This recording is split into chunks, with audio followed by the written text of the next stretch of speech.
عمران نے کار وزارت دفاع کے سیکریٹریٹ کی پارکنگ میں روکی اور پھر کار لاک کر کے وہ ڈپٹی سیکریٹری کے دفتر کی طرف روانہ ہو گیا۔ دانش منزل سے نکلنے کے بعد اچانک اسے خیال آیا تھا کہ اگر وہ براہ راست ڈپٹی سیکریٹری کے پاس چلا گیا تو شاید وہ زبان نہ کھولے، اس لیے اس نے کار ایک پبلک بوتھ کے سامنے روکی اور پھر پبلک بوتھ سے اس نے سر سلطان کو فون کر کے کہہ دیا کہ وہ ڈپٹی سیکریٹری وزارت دفاع سے اس کا تعارف کرا دیں، اور سر سلطان نے حامی بھر لی تھی۔ یہی وجہ تھی کہ جیسے ہی اس نے ڈپٹی سیکریٹری کے پرسنل سیکریٹری کو اپنا نام بتایا، وہ فوراً اسے ڈپٹی سیکریٹری کے پاس چھوڑ آیا۔ ڈپٹی سیکریٹری ادھیڑ عمر آدمی تھے اور شکل و صورت سے انتہائی باوقار اور با کردار لگ رہے تھے۔ آئیے جناب، سر سلطان نے مجھے فون پر آپ کا تعارف کرا دیا ہے اور میں آپ کا منتظر تھا۔ ڈپٹی سیکریٹری راشد نے اٹھ کر عمران کا استقبال کرتے ہوئے کہا، کیا ہم کسی ایسے کمرے میں بات نہیں کر سکتے جہاں کوئی ڈسٹربنس نہ ہو؟ عمران نے سنجیدہ لہجے میں کہا، جی ہاں، کیوں نہیں، ادھر اسپیشل میٹنگ روم ہے، آئیے۔ ڈپٹی سیکریٹری نے کہا اور عمران کو ساتھ لے کر ایک علیحدہ کمرے میں آ گیا۔ اس نے فون پر پی اے کو کہہ دیا کہ انہیں کسی صورت بھی ڈسٹرب نہ کیا جائے۔ پہلے آپ یہ بتائیں کہ آپ کیا پینا پسند کریں گے؟ ڈپٹی سیکریٹری نے عمران سے مخاطب ہو کر کہا، فی الحال کچھ نہیں۔ عمران نے اسی طرح سنجیدہ لہجے میں کہا، جی فرمائیے۔ ڈپٹی سیکریٹری نے بھی سنجیدہ لہجے میں کہا، کیا آپ بتا سکتے ہیں کہ ٹرپل ایکس فائل کے بارے میں کس کس کو وہ معلومات تھیں؟ عمران نے کہا، کس قسم کی معلومات؟ ڈپٹی سیکریٹری نے چونک کر پوچھا۔ اس فائل کی اصل اہمیت کے بارے میں اور اس کی وزارت دفاع کے ریکارڈ روم میں موجودگی کے بارے میں، عمران نے جواب دیا۔ اصل اہمیت کے بارے میں دفتر میں سیکریٹری صاحب اور میرے علاوہ کسی کو علم نہیں، البتہ جہاں میزائل پر کام ہو رہا ہے وہاں اس بارے میں سب کو معلوم ہے، لیکن وہ سب انتہائی محب وطن سائنسدان ہیں اور اس پروجیکٹ پر کام کر رہے ہیں۔ ڈپٹی سیکریٹری نے جواب دیتے ہوئے کہا، یہ پروجیکٹ کہاں مکمل کیا جا رہا ہے؟ عمران نے پوچھا۔ وزارت دفاع کی خفیہ فیکٹری میں جو دارالحکومت کے مضافات میں واقع ہے، وہاں عارضی طور پر فوجی چھاؤنی بنائی گئی ہے۔ اس چھاؤنی کے اندر تو فوجیوں کی یونیفارم کے لیے گارمنٹ فیکٹری بنائی گئی ہے اور نیچے میزائل فیکٹری ہے، ڈپٹی سیکریٹری نے جواب دیتے ہوئے کہا۔ وہاں کتنے سائنسدان کام کرتے ہیں اور ان میں سے اگر کوئی پچھلے دنوں باہر کسی سرکاری کانفرنس یا کسی سرکاری یا نجی دورے پر گئے ہوں تو ان کے متعلق بھی بتا دیں؟ عمران نے کہا، ریکارڈ دیکھ کر بتانا پڑے گا، ڈپٹی سیکریٹری نے کہا، اور اس کے ساتھ اس نے میز پر پڑے ہوئے انٹرکام کا ریسیور اٹھایا اور اس پر موجود نمبرز میں سے یک بعد دیگرے 3 نمبر پریس کر دیے۔ یس سر، دوسری طرف سے ایک آواز سنائی دی، ایم ایس عملے میں سے اگر کوئی گزشتہ 1 ماہ کے دوران کسی بھی سلسلے میں ملک سے باہر گیا ہو تو مجھے تفصیلات بتاؤ۔ ڈپٹی سیکریٹری نے تحکمانہ لہجے میں کہا، یس سر، میں تفصیلات لے کر حاضر ہو جاتا ہوں۔ دوسری طرف سے مؤدبانہ لہجے میں کہا گیا، انٹرکام پر بتا دینا، یہاں آنے کی ضرورت نہیں ہے۔ ڈپٹی سیکریٹری نے کہا اور ریسیور رکھ دیا۔ ابھی معلوم ہو جاتا ہے کیونکہ سرکاری طور پر بغیر پیشگی اجازت کے ان میں سے کوئی بھی ملک سے باہر تو ایک طرف، ملک کے اندر بھی کسی تقریب میں شامل نہیں ہو سکتے۔ ڈپٹی سیکریٹری نے ریسیور رکھ کر عمران سے مخاطب ہو کر کہا اور عمران نے اس بات میں سر ہلا دیا۔ تھوڑی دیر بعد گھنٹی بجی تو ڈپٹی سیکریٹری نے ہاتھ بڑھا کر انٹرکام کا ریسیور اٹھا لیا۔ یس، ڈپٹی سیکریٹری نے کہا، سر، گزشتہ 6 ماہ کے دوران صرف ایک صاحب، ڈاکٹر علی شیر صاحب گریٹ لینڈ میں اپنے اعزاز میں ہونے والی ایک تقریب میں شرکت کے لیے گئے تھے۔ یہ تقریب انہیں ایک بین الاقوامی انعام ملنے کے سلسلے میں منعقد ہوئی تھی۔ وہ 1 ہفتہ باہر رہے تھے اور پھر واپس آ گئے تھے۔ انہوں نے اپنے اس دورے کی سرکاری رپورٹ بھی قانون کے مطابق داخل کرائی ہوئی ہے، دوسری طرف سے کہا گیا۔ اوکے، ڈپٹی سیکریٹری نے کہا اور ریسیور رکھ دیا۔ پھر دوسری طرف سے ملنے والی اطلاع اس نے حرف بحرف عمران تک پہنچا دی، کیونکہ عمران دور بیٹھا ہوا تھا اور انٹرکام میں لاؤڈ بٹن موجود نہ تھا۔ ڈاکٹر علی شیر صاحب کہاں رہتے ہیں؟ عمران نے پوچھا۔ اسی فوجی چھاؤنی کے اندر ان کی رہائش گاہیں موجود ہیں۔ چھاؤنی کا نام G1 ہے اور رہائش گاہوں کے علاقے کو RT کہا جاتا ہے، ڈپٹی سیکریٹری نے جواب دیا۔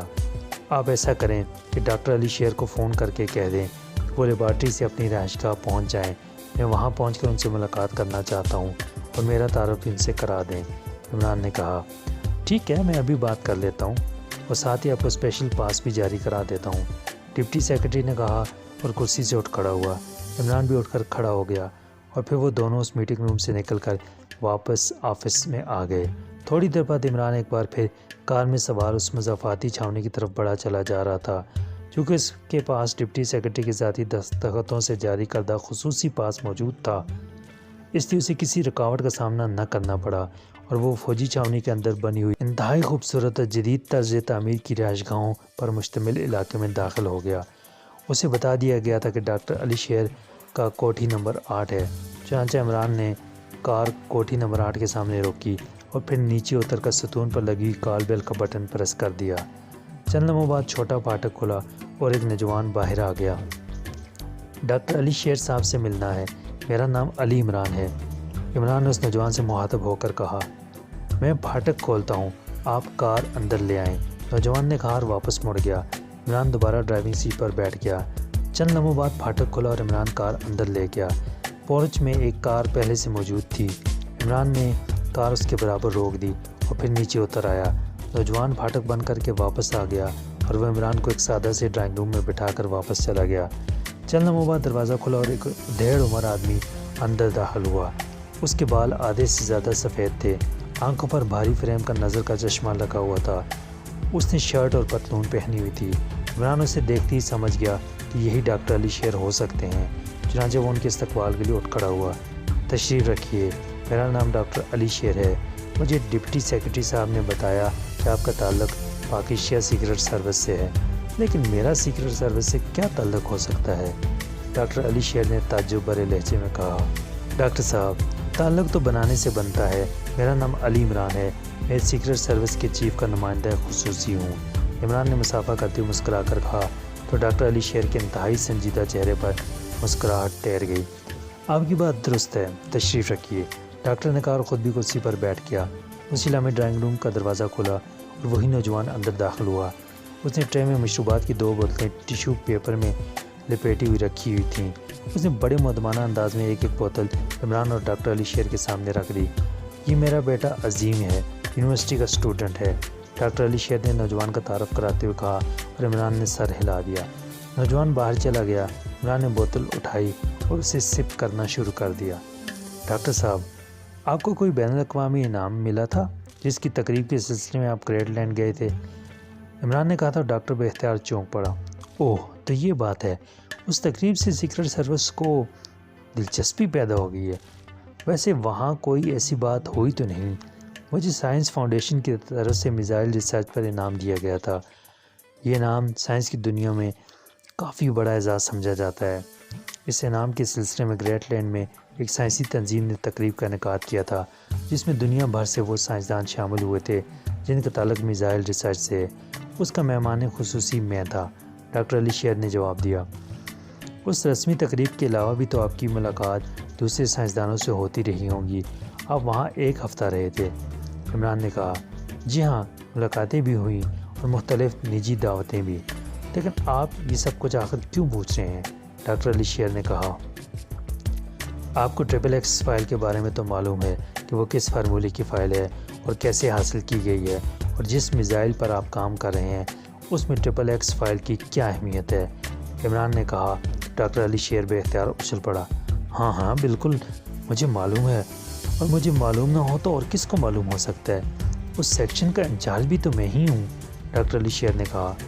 یہ فائل وزارت دفاع کے ریکارڈ روم سے انتہائی پراسرار انداز میں اڑا لی گئی ہے، عمران نے کہا تو ڈاکٹر علی شیر کی آنکھیں اس طرح پھٹ گئیں جیسے اسے اچانک نظر آنا بند ہو گیا۔ کیا کہہ رہے ہیں آپ؟ XXX فائل اڑا لی گئی ہے؟ ڈاکٹر علی شیر نے رک کر یوں کہا جسے بولتے انہیں بے حد تکلیف ہو رہی ہو۔ جی ہاں، اور آپ زیادہ بہتر سمجھ سکتے ہیں کہ اس صورتحال میں اس میزائل کا کیا اثر ہوگا جو آپ سب مل کر بنا رہے ہیں، اور جس پر نہ صرف پاکستان کا اربوں روپیہ لگ چکا ہے بلکہ پاکستان کے دفاع کا مستقبل بھی اس پر منحصر تھا۔ عمران نے کہا، اوہ ویری بیڈ، یہ تو قومی المیہ ہے، یہ تو لیکن یہ سب ہوا کیسے؟ ڈاکٹر علی شیر نے کہا، ڈاکٹر صاحب، ہم نے یہ فائل ہر قیمت پر واپس لے آنی ہے، لیکن اس بار مجرموں نے ایسا کھیل کھیلا ہے کہ ان کا سرے سے کوئی سراغ نہیں مل رہا۔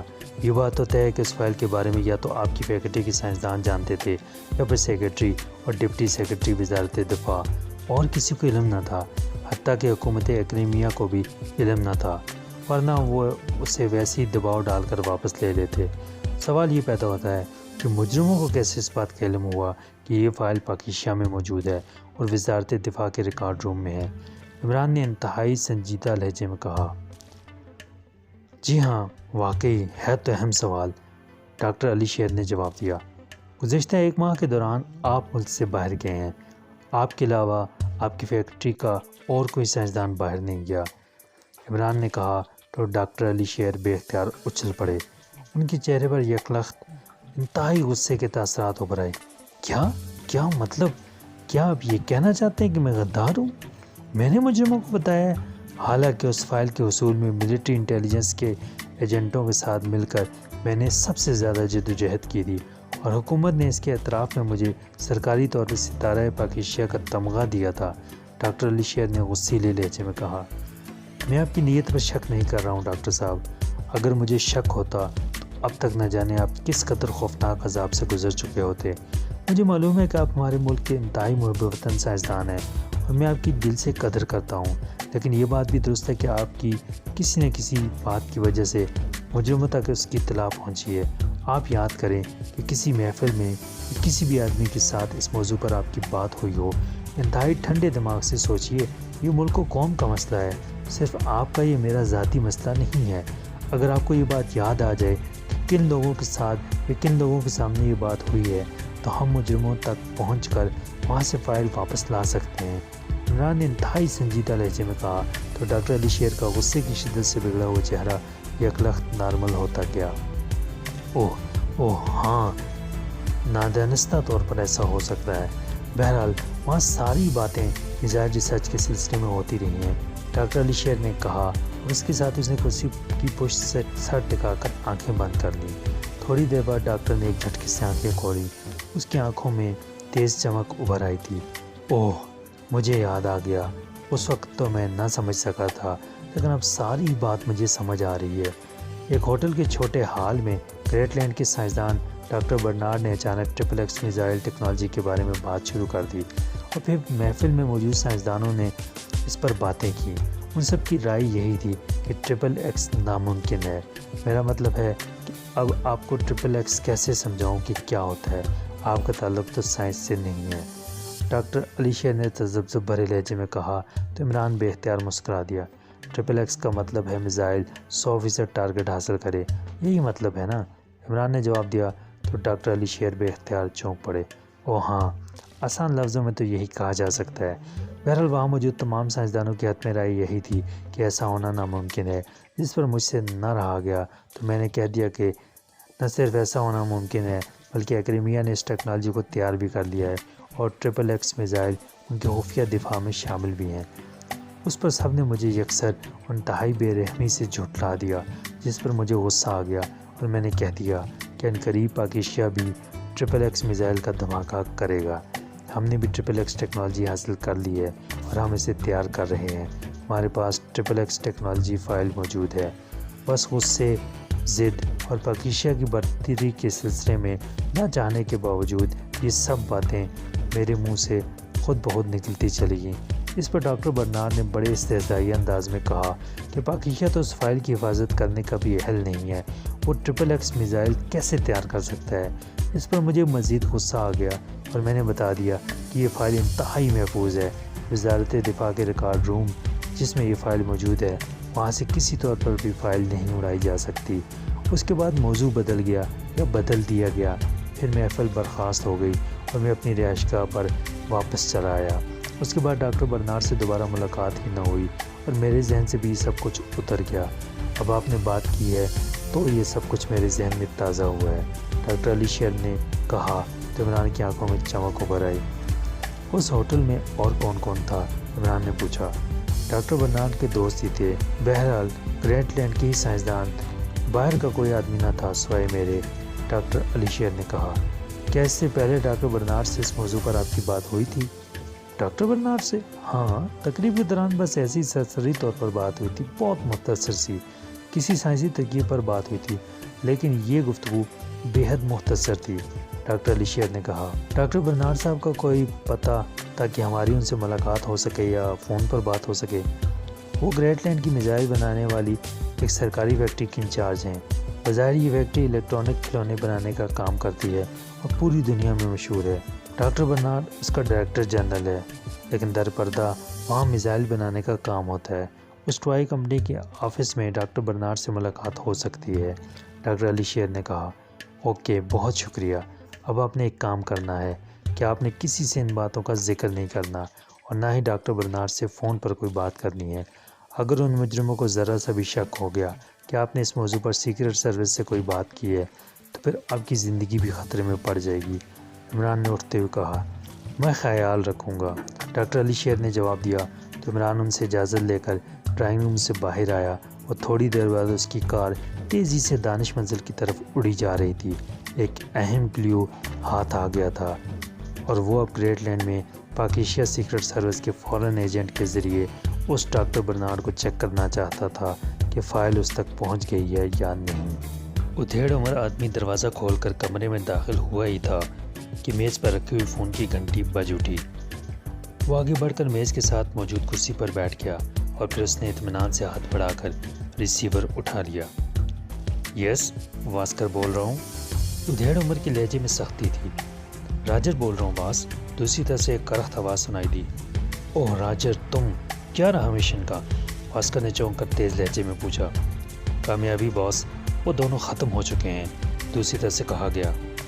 تفصیل بتاؤ، واسکر نے اسپاٹ لہجے میں کہا۔ آپ کا فون ملتی میں ارباب کالونی کی اس کوٹھی تک پہنچ گیا۔ گیٹ پر تالا لگا ہوا تھا۔ میں اپنی طرف سے اندر کود گیا۔ کوٹھی خالی پڑی ہوئی تھی۔ میں سٹنگ روم کے باتھ روم میں کھڑا ہو گیا۔ تھوڑی دیر بعد وہ دونوں وہاں آ گئے۔ ان کے حلیے وہی تھے جو آپ نے بتائے تھے۔ وہ اپنے کسی باس کو فون کر کے اطلاع دینا چاہتے تھے کہ میں باتھ روم سے باہر آ گیا۔ انہوں نے مجھ پر حملے کی کوشش کی، لیکن آپ جانتے ہیں کہ راجر پر حملہ کرنا ناممکن ہے۔ چنانچہ وہی ہوا۔ میں نے فائل کھول دیا اور دونوں ڈھیر ہو گئے۔ میں اس وقت تک وہاں رکا رہا جب تک تصدیق نہ ہو گئی کہ وہ دونوں ختم ہو گئے ہیں۔ پھر میں نے آپ کے حکم کے مطابق ان کی جیبوں سے بٹوے نکال دیے، جن میں بھاری کرنسی کے ساتھ ساتھ وہ $1000 کے نوٹ بھی تھے جو آپ نے دیے تھے۔ اس کے علاوہ بھی میں نے ان کے سارے سامان کی تلاشی اس انداز میں لی جیسے میں نے وہاں ڈاکہ ڈالنا ہو۔ کافی کرنسی ان کے بیگ میں موجود تھی، وہ بھی میں نے اڑا لی۔ اس کے بعد خاموشی سے عقبی طرف سے باہر آ کر اپنی رہائش گاہ پر پہنچ گیا اور اب وہاں سے آپ کو کال کر رہا ہوں۔ راجر نے جواب دیا۔ کسی نے چیک تو نہیں کیا؟ کسی ہمسائے نے کوئی تمہاری فائرنگ کی آوازیں سن کر آیا تو نہیں؟ واسکر نے تیز لہجے میں کہا۔ باس، آپ مجھے احمق سمجھتے ہیں؟ میری ساری زندگی ایسے ہی کاموں میں گزری ہے۔ میں انتہائی قیمتی سائلنسر لگا ریوالور لے کر گیا تھا، اس لیے کسی آواز کا سوال ہی پیدا نہیں ہوتا۔ کوٹھی کے اندر جاتے اور باہر آتے مجھے کسی نے نہیں دیکھا اور کوٹھی کے اندر میں اپنا کوئی کلیو چھوڑ کر نہیں آیا، راجر نے جواب دیتے ہوئے کہا۔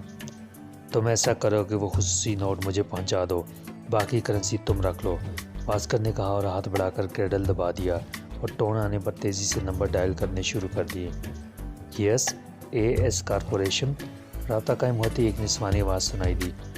واسکر بول رہا ہوں، باس سے بات کراؤ، واسکر نے کہا۔ اوہ اچھا، ہولڈ کریں، دوسری طرف سے کہا گیا۔ ہیلو، پیٹرسن بول رہا ہوں۔ چند لمحوں بعد ایک بھاری آواز سنائی دی۔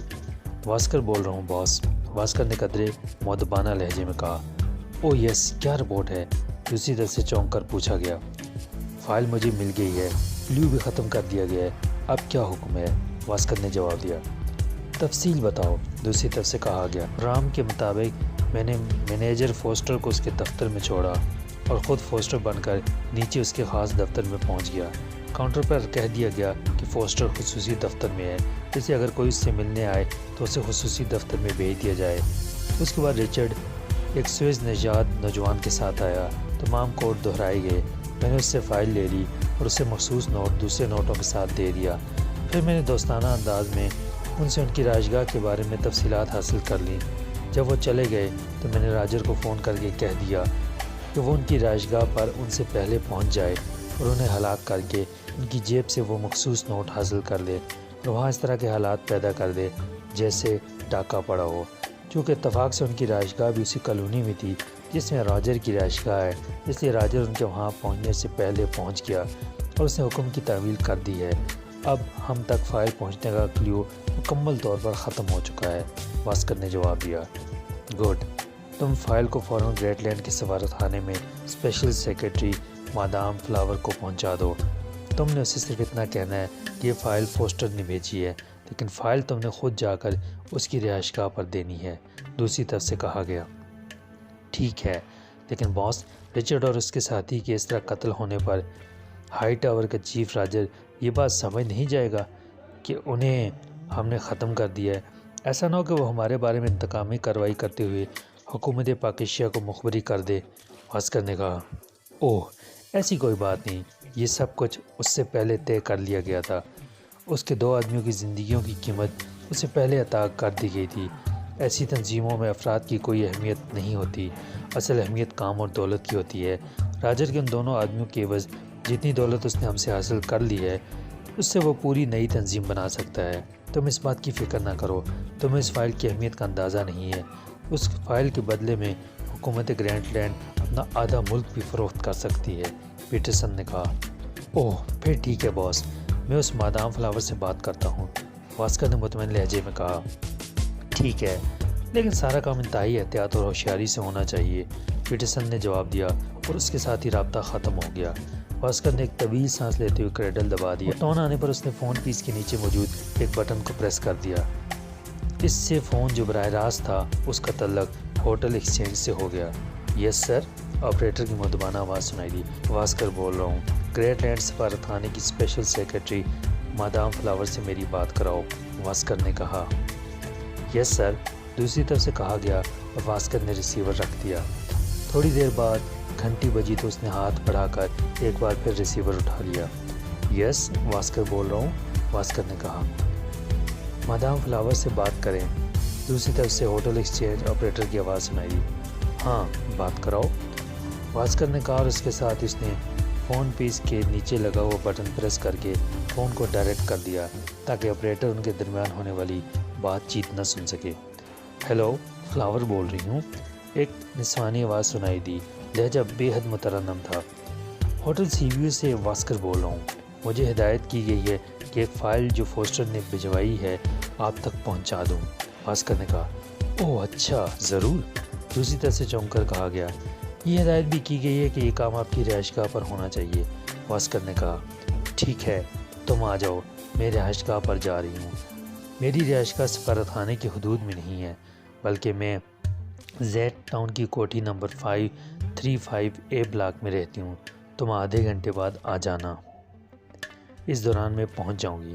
مادام فلاور نے مسرت بھرے لہجے میں کہا، ٹھیک ہے، میں آ رہا ہوں۔ واسکر نے جواب دیا اور ریسیور رکھ دیا۔ پھر وہ کرسی سے اٹھا اور رقبی دیوار میں واقع ایک الماری کی طرف بڑھ گیا۔ اس نے الماری کھولی، اس کے سب سے نچلے خانے کے اندر ہاتھ ڈال کر اس نے سائیڈ میں ابھرے ہوئے حصے پر ہاتھ سے دباؤ ڈالا تو سرر کی تیز آواز کے ساتھ ہی الماری کے اوپر والے خانے گھوم گئے۔ اب ان خانوں میں پہلے سے مختلف چیزیں موجود تھیں۔ واسکر نے ایک خانے میں موجود ہاکی کاغذ کا لمبا سا لفافہ اٹھایا، اسے کھول کر دیکھا، اس میں XXX فائل موجود تھی۔ اس نے لفافہ بند کیا اور پھر سے موڑ کر اس نے اپنے کوٹ کی اندرونی جیب میں رکھ لیا۔ اس کے بعد اس نے پہلے کی طرح نچلے خانے میں ہاتھ ڈال کر الماری کے خانے گھمائے اور پھر الماری بند کر کے وہ مڑا اور تیز تیز قدم اٹھاتا کمرے کے بیرونی دروازے کی طرف بڑھ گیا۔ تھوڑی دیر بعد اس کی سیاہ رنگ کی کار سی ویو ہوٹل سے نکل کر زیڈ ٹاؤن کی طرف بڑھی چلی جا رہی تھی۔ چونکہ اس سے یہاں آئے ہوئے 1 ہفتے سے زیادہ ہو گیا تھا اور اس نے یہاں کا نقشہ اچھی طرح سمجھ لیا تھا، اس لیے بڑی بڑی کالونیوں کے راستے اسے معلوم تھے۔ تقریباً 25 منٹ کی ڈرائیو کے بعد وہ زیڈ ٹاؤن کی مطلوبہ کوٹھی تک پہنچ گیا۔ اس نے کار بند گیٹ پر روکی اور نیچے اتر کر کال بیل کا بٹن پریس کر دیا۔ چند لمحوں بعد ستون پر لگے ہوئے ڈور مائک سے فلاور کی آواز سنائی دی۔ گیٹ پر کون ہے؟ فلاور کا لہجہ اسی طرح بے حد مترنم تھا۔ واسکر نے جواب دیا، اوہ گیٹ کھلا ہوا ہے، پلیز اندر آ جائیں۔ مائک سے آواز سنائی دی تو واسکر نے آگے بڑھ کر کوٹھی کے چھوٹے گیٹ کو دھکیلا تو گیٹ کھلتا چلا گیا۔ وہ اندر داخل ہوا۔ کوٹھی متوسط ٹائپ کی تھی۔ پورچ میں سفید رنگ کی ایک کار موجود تھی جس پر سفارت خانے کی مخصوص نمبر پلیٹ بھی موجود تھی۔ اس نے ایک نظر کوٹھی پر ڈالی، پھر مڑ کر اس نے بڑا پھاٹک خود ہی کھولا اور کار میں جا کر بیٹھ گیا۔ اس نے کار سٹارٹ کر کے اسے پھاٹک کے اندر کچھ فاصلے پر روکی اور ایک بار پھر نیچے اتر کر اس نے گیٹ بند کر دیا اور ایک بار پھر وہ کار میں بیٹھا اور کار کو چلاتا ہوا پورچ میں لے آیا۔ پورچ میں کار روک کر وہ نیچے اترا اسی لمحے برآمدے میں ایک انتہائی خوبصورت اور نوجوان لڑکی نمودار ہوئی۔ آئی ایم سوری مسٹر واسکر، آپ کو تکلیف ہوئی؟ لڑکی نے اسی طرح متنم لہجے میں بات کرتے ہوئے کہا، ایسی کوئی بات نہیں، لیکن کیا آپ نے یہاں ملازم نہیں رکھے ہوئے؟ واسکر نے مسافہ کرتے ہوئے حیرت بھرے لہجے میں کہا، جی نہیں، ملازم میرے نجی معاملات میں مداخلت کر سکتے ہیں اور میں اپنے نجی معاملات میں کسی قسم کی مداخلت برداشت کرنے کی عادی نہیں ہوں۔ فلاور نے مسکراتے ہوئے جواب دیا تو واسکر بھی مسکرا دیا۔ آئیے ادھر میرے خاص کمرے میں آ جائیے، فلاور نے مڑ کر درمیانی گیلری کی طرف بڑھتے ہوئے کہا اور واسکر اس کے پیچھے چل دیا۔ تھوڑی دیر بعد وہ دونوں ایک ساؤنڈ پروف کمرے میں پہنچ گئے جو انتہائی قیمتی ساز و سامان سے مزین تھا۔ تشریف رکھیں، میں لباس تبدیل کر کے ابھی آتی ہوں، فلاور نے کہا اور تیزی سے مڑ کر ڈریسنگ روم کی طرف بڑھ گئی۔ واسکر کرسی پر خاموش بیٹھا کمرے کا جائزہ لیتا رہا۔ تھوڑی دیر بعد فلاور واپس آئی۔ اس نے بالوں کو برش کر لیا تھا اور چہرے پر میک اپ کے ہلکے لیکن ماہرانہ ٹچز صاف دکھائی دے رہے تھے۔ اس نے ایک طرف موجود ریک میں سے مشروب کی ایک بوتل اٹھائی، اسے واسکر کے سامنے میز پر رکھا اور پھر میز کے نچلے حصے سے 2 گلاس اٹھا کر اس نے اوپر رکھے۔ بوتل کھول کر اس نے دونوں گلاس بھر لیے۔ لیجئے، کامیابی کے نام، فلاور نے اپنا گلاس اٹھاتے ہوئے کہا تو واسکر نے بھی مسکراتے ہوئے گلاس اٹھا لیا۔ دونوں نے ایک دوسرے کے گلاس کو خیرسگالی کے اظہار کے طور پر ٹچ کیا اور پھر مشروب کے گھونٹ لے کر گلاس واپس رکھ دیے۔ جی اب فرمائیے، فلاور نے کہا۔ فوسٹر نے ایک فائل بھیجی، واسکر نے کہا۔ او ہاں دیجئے، سفارتی بیگ 2 گھنٹے بعد جانے والا ہے، میں اسے اس میں ڈال دوں گی، فلاور نے انتہائی سنجیدہ لہجے میں کہا تو واسکر نے کوٹ کی اندرونی جیب سے طے شدہ فائل والا لفافہ نکالا اور اسے فلاور کی طرف بڑھا دیا۔ فلاور نے لفافے میں سے فائل نکالی، ایک نظر اسے دیکھا اور پھر لفافے میں ڈال کر وہ اٹھ کھڑی ہوئی۔ میں یہ اہم فائل سیف میں رکھا ہوں، فلاور نے کہا تو واسکر نے اسپات میں سر ہلا دیا اور فلاور فائل اٹھائے تیز تیز قدم اٹھاتی کمرے سے باہر نکل گئی۔ تو یہ طریقہ اختیار کیا گیا ہے کہ فائل کو سفارتی بیگ کے ذریعے پاکیزیت سے نکالا جائے۔ ٹھیک ہے، اچھا محفوظ طریقہ ہے، واسکر نے بڑبڑاتے ہوئے کہا۔ تھوڑی دیر بعد دروازہ کھلا اور فلاور واپس آ کر کرسی پر بیٹھ گئی۔ آپ کی یہاں آمد کے بارے میں آپ کے علاوہ اور کتنے افراد کو علم ہے؟ فلاور نے انتہائی سنجیدہ لہجے میں پوچھا۔ اس کے چہرے پر یک لخت گہری سنجیدگی طاری ہو گئی تھی۔ میرے علاوہ اور کسی کو بھی نہیں۔ کیوں؟ آپ نے یہ بات کیوں پوچھی ہے؟ واسکر نے چونک کر پوچھا۔ احتیاطاً پوچھ دیا تھا، فلاور نے جواب دیا اور اپنا گلاس ختم کر کے اس نے میز پر رکھ دیا۔ اسی لمحے واسکر نے بھی گلاس میز پر رکھا۔ اب مجھے اجازت دیجیے۔ ارے ارے اوہ، یہ کیا ہے؟ میرا جسم تو حرکت نہیں کر رہا، کیا مطلب؟ بولتے بولتے یک لخت واسکر نے لڑکھڑاتے ہوئے لہجے میں کہا۔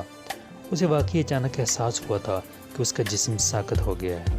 یہ شراب کا اثر ہے مسٹر واسکر، میں نے ڈریسنگ روم میں پہلے ہی ایک خاص گولی منہ میں ڈال دی تھی جس کی وجہ سے اس کا اثر مجھ پر نہیں ہوا، لیکن آپ پر اس نے اثر کر دیا، فلاور نے مسکراتے ہوئے کہا۔ مگر واسکر نے بولنا چاہا، لیکن یہی الفاظ پر مشکل اس کے منہ سے نکلے اور پھر زبان بھی حرکت کرنے سے قاصر ہو گئی۔ اس کا ذہن سائیں سائیں کرنے لگا تھا۔ اسے محسوس ہو رہا تھا کہ وہ کسی خاص چکر میں پھنس گیا ہے، لیکن وہ اس وقت واقعی بری طرح بے بس ہو گیا تھا۔ یہ اس لیے کیا گیا ہے مسٹر واسکر کہ تم انتہائی خطرناک اور تیز انسان ہو۔ تم نے کمال مہارت سے یہ فائل دشمن کے منہ سے چھینی ہے اور اب اسے ہم تک پہنچایا ہے۔ اتنا خطرناک انسان اگر پاکیزیت سیکرٹ سروس کے ہتھے چڑھ گیا تو ساری محنت ضائع ہو جائے گی، اس لیے مناسب سمجھا گیا کہ تمہیں بھی دنیا سے بھیج کر سارے سراغ مٹا دیے جائیں۔ یہ کہتے ہی مادام فلاور نے پسٹل سیدھا کیا اور کمرہ ریٹ ریٹ کی آواز سے گونج اٹھا۔